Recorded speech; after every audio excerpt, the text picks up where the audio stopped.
હાલો ખાટિયા ઢોકળા બનાવીએ. 2 વાટકી ચોખા લેવાના છે, 1 વાટકી ચણાની દાળ, 1 વાટકી પૌવા. અને હવે આપણે 2 સેર પાણીએ ધોઈ ને પલાળવા 5 કલાક મૂકી દેવું. આપણે આને પાણી બૂડ પલાળી દેવું. 5 કલાક મૂકવાના એમ ને બા? હા, 5 કલાક ઢાંકીને 5 કલાક પલાળવા દેવાના. મસ્તીનું જો દાળ ને ચોખા પલળી ગયું છે. હવે આપણે એને સાસ નાખતા દાવું ને પીલી નાખશું. ખાટી છાશ છે કેમ બા? ખાટી સાસ છે. આ 2 મરચી અંદર નાખી દેવું આપણે. જો આ મસ્તીનું પીસાઈ ગયું છે.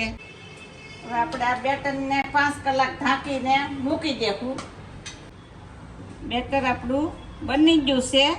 મસ્ત આથો આવી ગયો કેમ બા? મસ્ત આવી ગયો આથો. ફૂલીને મસ્ત થઈ ગયું છે. સપટી હળદર નાખશું. આપણે નિમક નાખશું. 1 ચમચી તેલ નાખી ને હમાઈએ હલાવી નાખશું. મરચી તો આપણે અંદર નાખી દીધી હતી પીસવામાં. હવે આપણે આમાં ખાવાનો સોડા નાખશું. નાખી દેવું.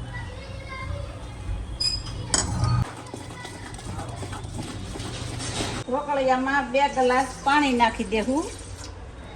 આમાં આપણે તેલ લગાડી દીધું છે પ્લેટમાં. ને હવે જીરું નાખી દઈએ આપણે ઢોકળાનું બેટર. નાખી દઈએ. ડેકોરેશન માટે મરચું નાખી દઈએ. હવે આપણે ઢાંકણું ઢાંકીને 10 મિનિટ સડવા દેવું ધીમા ગેસે. ધીમા ગેસે. મસ્તીના બની જશે.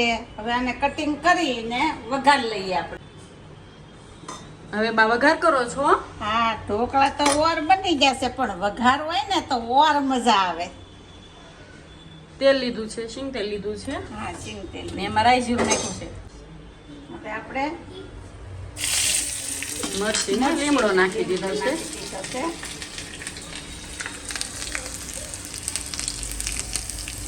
હવે આપણે આની પર વઘાર નાખી દેવું. લો આપણા ઢોકળા બની જશે. ખાટા મસ્ત બનાશે. ફૂલા જવો મસ્ત ઢોકળા બની જશે આપણા. તો આવી જાવ ખાવા.